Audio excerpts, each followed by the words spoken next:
Hello friends, मैं संदीप और आप देख रहे हैं एसपीजी गांव से शहर तक। आइए हम दिखाते हैं आज की सबसे बड़ी खबरें। वाह जस्टिस बी.आर. गवई, वाह इतिहास रचना तो कोई आपसे सीखे, सरकार को जड़ से हिलाना कोई आपसे सीखे। वाह जस्टिस बी.आर. गवई, वाह आज आपने तो सच में इतिहास रच दिया है। दोस्तों, हम सभी को मालूम है कि कई दिनों से ये मोदी सरकार सुप्रीम कोर्ट से भिड़ी हुई है। ये मोदी सरकार जजों को कहीं न कहीं धमका सी रही है, डरा सी रही है, जजों पर दबाव डाल रही है, क्योंकि अब जज सरकार से डरते नहीं है।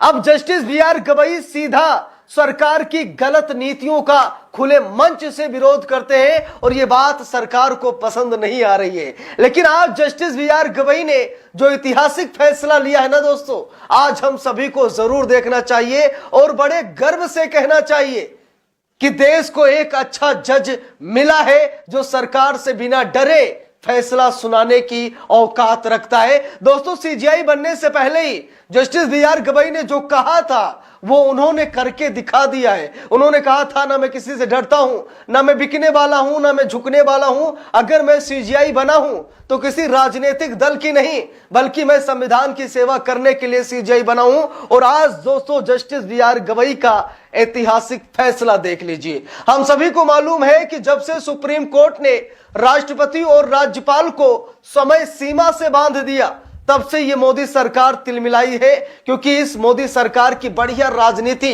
राज्यपाल और राष्ट्रपति के जरिए चल रही थी। जहां पर बीजेपी की सरकार थी वहां का विधेयक 2 दिन के अंदर कानून बन जाता था, लेकिन जहां पर विपक्ष की सरकार थी वहां पर विधेयक 1 साल 2 साल तक पेंडिंग पड़े रहते थे।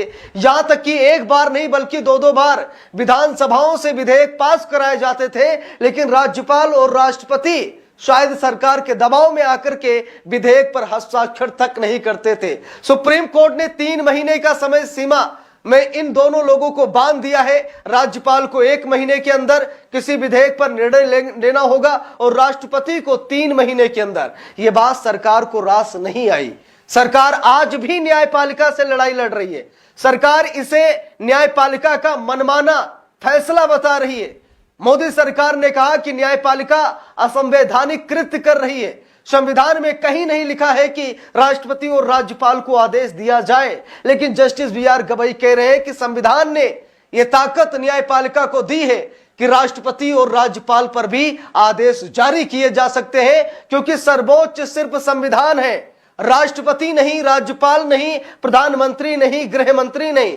हमारे देश में राज चलेगा तो सिर्फ संविधान का चलेगा, राष्ट्रपति या राज्यपाल का नहीं। दोस्तों, यहां पर देखिए दैनिक भास्कर की खबर है और लिखा भी है सुप्रीम कोर्ट बोला। जरा देखिए, सुप्रीम कोर्ट ने कहा कि सरकार राज्यपालों की मर्जी पर नहीं चल सकती। वाह, कितनी बड़ी बात सुप्रीम कोर्ट ने कही। सुप्रीम कोर्ट ने कहा कि सरकार राज्यपालों की मर्जी से नहीं चल सकती, उन्हें विधानसभा से पास बिल को अनिश्चित काल तक मंजूरी देने से रोकने का अधिकार नहीं है। वाह जस्टिस बी.आर. गवई, वाह कितनी बड़ी बात है।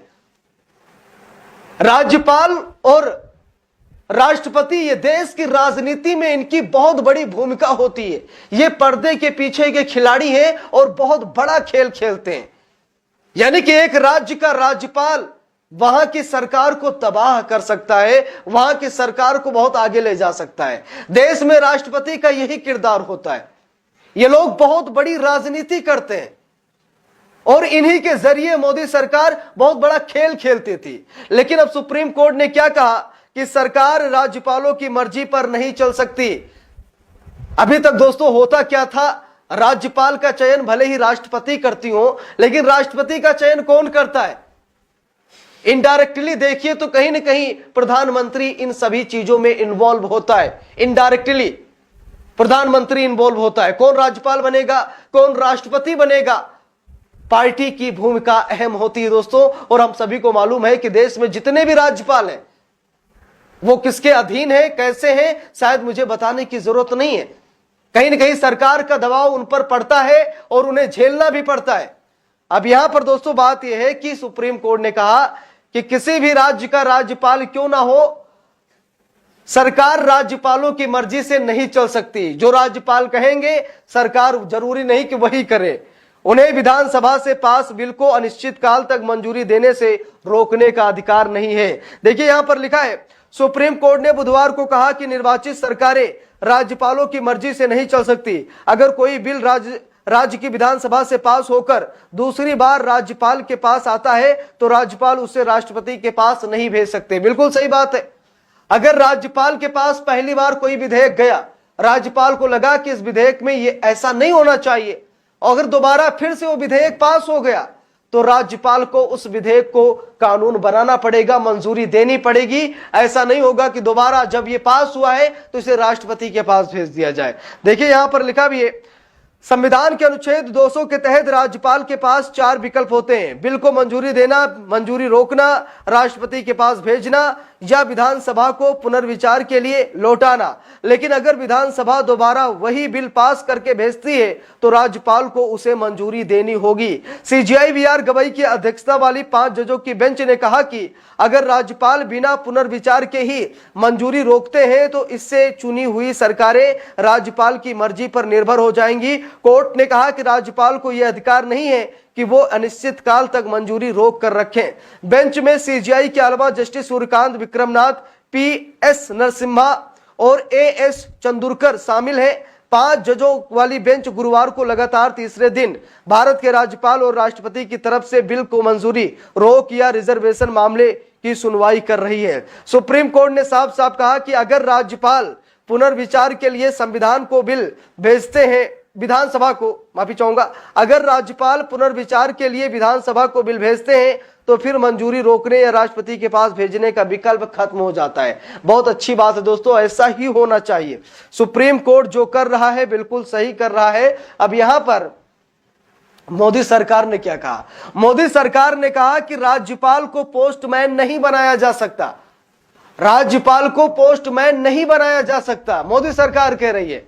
देखिए लिखा है, सुनवाई के दौरान केंद्र सरकार की ओर से सॉलिसिटर जनरल तुषार मेहता ने दलील दी कि राज्यपाल को केवल पोस्टमैन की भूमिका में नहीं रखा जा सकता। उनके पास कुछ संवैधानिक अधिकार हैं और वे राष्ट्रपति द्वारा नियुक्त होते हैं। वरिष्ठ वकील कपिल सिब्बल ने केंद्र की दलीलों का विरोध करते हुए कहा कि अगर राज्यपाल को यह अधिकार है तो फिर राष्ट्रपति भी केंद्र सरकार के बिलों पर मंजूरी रोक सकते हैं। इस पर चीफ जस्टिस ने कहा कि संविधान की व्याख्या राजनीतिक परिस्थितियों को देखकर नहीं की जा सकती। देखिए यहां पर लिखा भी है, मोदी सरकार के सरकारी वकील सॉलिसिटर जनरल तुषार मेहता ने कहा, राज्यपाल दोबारा आए बिल को भी राष्ट्रपति के पास भेज सकते हैं। मंजूरी रोकने का अधिकार केवल असाधारण परिस्थितियों में और सीमित रूप से इस्तेमाल होना चाहिए। दोस्तों यहां पर देखिए, सुप्रीम कोर्ट ने कहा कि अगर विधानसभा से दोबारा कोई विधेयक पास हुआ है तो उसे राज्यपाल रोक नहीं सकते, उसकी मंजूरी देनी पड़ेगी उनको। तब यहां पर मोदी सरकार के वकील कह रहे नहीं ऐसा नहीं है, अगर राज्यपाल चाह जाए तो दोबारा राष्ट्रपति को भेजे। सुप्रीम कोर्ट ने कहा नहीं, जब एक बार राज्यपाल ने उसे देखा, कुछ कमियां नजर आई, वो संशोधित हुआ, फिर से वो विधानसभा से पास हुआ तो राष्ट्रपति के पास भेजने का कोई मतलब नहीं है। राज्यपाल उस विधेयक को मंजूरी दे दें। ये सुप्रीम कोर्ट का आदेश है, जिस आदेश को लेकर मोदी सरकार तिलमिलाई हुई है। बाकी दोस्तों आप सभी लोगों की क्या राय है कमेंट करके जरूर बताइएगा। वीडियो को लाइक शेयर, अगर चैनल पर नए हैं सब्सक्राइब करके सपोर्ट कीजिएगा। मिलते हैं दूसरी वीडियो में, तब तक के लिए बहुत बहुत धन्यवाद।